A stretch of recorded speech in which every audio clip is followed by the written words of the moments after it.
वडनेर भोलजी गावात वाढत्या पाणी टंचाईच्या निषेधार्थ ग्रामस्थांनी भव्य घागर मोर्चा काढत प्रशासनाविरोधात जोरदार घोषणाबाजी केली।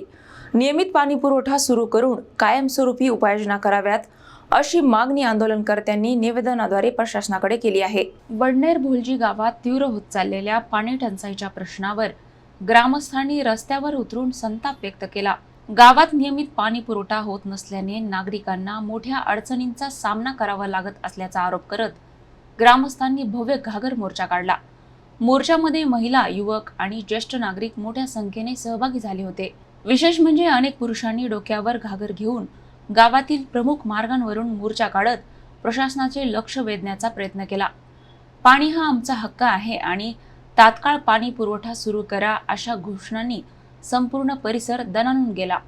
ग्रामस्थांच्या म्हणण्यानुसार गेल्या अनेक दिवसांपासून गावात पिण्याच्या पाण्याचा नियमित पुरवठा होत नसल्याने नागरिकांना दूरवर जाऊन पाणी आणावे लागत आहे। वाढत्या उन्हामुळे परिस्थिती आणखी गंभीर बनली असून लहान मुले, महिला आणि ज्येष्ठ नागरिकांचे हाल होत असल्याचे ग्रामस्थांनी सांगितले। आंदोलनानंतर ग्रामस्थांनी संबंधित प्रशासनाला निवेदन देत गावासाठी कायमस्वरूपी पाणी योजना राबवावी अशी मागणी केली।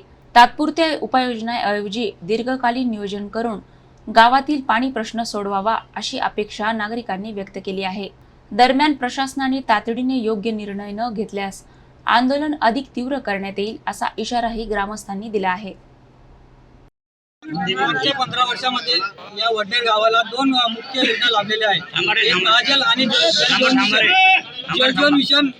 जलजीवन मिशन हे 4 महिने झाले ग्रामपंचायतीने हस्तांतरित केलेली आहे। त्याचा थोडासाही फायदा नागरिकांना झाला नाही अजून। आणि महाजल योजनेचं याने आम्हाला प्रत्युत्तर दिलेलं आहे की त्याची पाईपलाईन निष्क्रिय झालेली आहे। मग पाईपलाईन त्याची निष्क्रिय झाली तर जलजीवन मिशनची पाईपलाईन गेली कुठे, हा प्रश्न आम्हाला प्रशासनाला विचारण्याचा आहे आणि त्यांचा जाहीर निषेध करतो आज मी।